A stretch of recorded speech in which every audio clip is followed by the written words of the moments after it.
Have you ever received a piece of advice that sounded absolutely perfect? Maybe it was from a mentor, a book, or a viral video. It promised to be the key, the secret sauce, the one thing you needed to change your life. You followed it, maybe for weeks, months, or even years. But if you're being honest, did it really work? Or did you ever feel this nagging sense that something was just off? Like you were trying to fit a square peg into a round hole. Sometimes the good advice we seek can actually hold us back. Crazy, right? We'll explore why even the most well-intentioned guidance can lead to stagnation, and more importantly, how you can learn to tell the difference. Let's be real, the world is complicated. When we're faced with uncertainty, the idea of a simple, clear cut, it's like finding a treasure map in the middle of a dense, confusing forest. We're actually wired to seek out and trust authority figures. From a young age, we're taught to listen to our parents, our teachers, our bosses. So when a confident expert tells us, "This is the way to be successful," or "This is the secret to happiness," our brains light up. It's a rush, a little dopamine hit that makes us feel like we've just been let in on a huge secret. It feels good to have a plan, a path laid out for us. It removes the burden of figuring things out for ourselves. But this is exactly where the danger lies. We can become so enchanted by the promise of a quick fix that we forget to ask the most important question: does this actually apply to me? This is where we stumble into the hidden traps of well-meaning counsel. The biggest problem with most popular advice is that it's generic. It has to be, to appeal to a wide audience. But one size fits all rarely fits anyone perfectly. That advice to wake up at 5 a.m. every day might be a game changer for an early bird, but it could be a recipe for burnout for a natural night owl. Generic advice completely ignores your personal context, your unique personality, your specific goals, your financial situation, your energy levels. It's like a doctor prescribing the same medicine to every single patient, regardless of their symptoms. Another trap is analysis paralysis. The internet has given us access to an infinite library of good advice. You want to start a business? Here are 50 different foolproof strategies. You want to get in shape? Here are 100 best workout plans. Soon you're drowning in so many good options that you can't make a decision at all. You spend all your time researching and planning, but you never actually do anything. And perhaps the most subtle damage is the erosion of your own intuition. When you constantly look outside yourself for answers, you slowly teach yourself that your own inner voice can't be trusted. You stop listening to that gut feeling, that internal compass that's trying to guide you. You outsource your decision-making, and in the process, you give away your personal power. Let's look at some classic examples of good advice gone wrong. First up, the big one. Follow your passion. This sounds so inspiring, doesn't it? But how many people have followed this advice straight into financial trouble? Passion is a fantastic starting point. It's the fuel. But it's not the whole engine. This advice often encourages people to ignore market realities, business strategy, and the simple need to pay the bills. A more balanced approach might be to find the intersection of what you're passionate about, what you're good at, and what people are actually willing to pay for. Then there's the just be positive or good vibes only fallacy. Positivity is great, but not when it becomes toxic positivity. This advice can make you feel guilty for having completely normal, valid negative emotions. Anger, sadness, and frustration are signals. They're telling you that something is wrong and needs to be addressed. Suppressing these emotions with a layer of forced positivity is like putting a band-aid on an infected wound.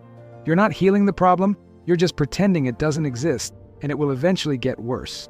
And of course, we have to talk about hustle culture, the gospel of rise and grind, sleep when you're dead, and working 80-hour weeks. For a while, this was seen as the only path to success. The advice was to push past your limits, sacrifice your well-being, and outwork everyone. And what was the result? Widespread burnout, anxiety, and a generation of people who felt like failures if they weren't constantly productive. Healthy ambition is fantastic, but this advice twisted it into a destructive obsession, ignoring the fundamental human need for rest, connection, and balance. So if we can't blindly trust good advice, what's the alternative? The answer isn't to reject all advice. It's to cultivate discerning wisdom. It's about becoming a critical thinker, not just a passive consumer of information. The first step is to learn how to evaluate advice. When you hear a new life hack or strategy, ask yourself a few key questions. Who is this advice coming from? What are their credentials? More importantly, what is their incentive? Are they trying to sell you something? Does their life and their values even remotely resemble yours? And the most crucial question, Is this advice applicable to my unique situation right now? This simple filtering process can save you from a world of trouble.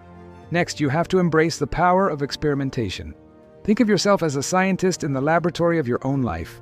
Instead of adopting a new piece of advice as your new unshakable religion, treat it as a hypothesis. Test it out.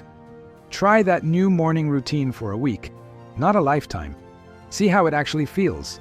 Does it give you more energy, or does it leave you drained? Collect your own data.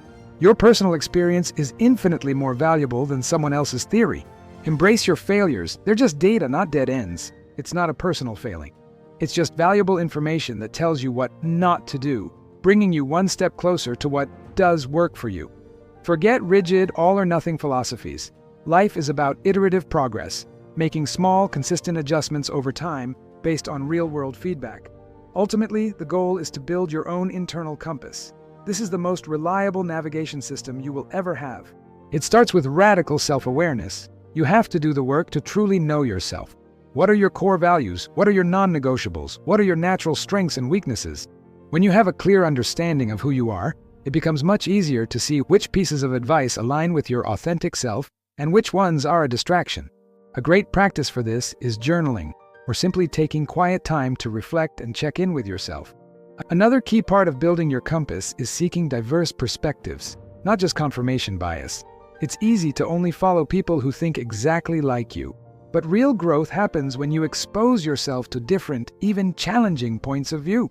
You don't have to agree with them, but listening to them can strengthen your own position or reveal blind spots you didn't know you had. Seek out opinions that make you think, not just ones that make you nod in agreement. And finally, you have to learn to trust your gut again. That inner knowing, that intuition, it's a real, biological intelligence system. Have you ever had a situation where everything on paper looked perfect, but something deep inside you was screaming no? That's your compass. The more you listen to it, even on small decisions, the louder and clearer it will become. When a piece of advice, no matter how popular or logical it seems, just doesn't resonate with your inner truth, give yourself permission to let it go. You are the world's leading expert on you. No guru, author, or influencer knows your life better than you do. Their advice can be a helpful signpost, but you are the one driving the car. You get to decide which way to turn. So the next time you come across that perfect piece of advice, take a pause. Appreciate it for what it is, a perspective, an idea, a possibility, but don't just blindly follow. Filter it through your own context, test it with curiosity, and above all, check it against your own internal compass.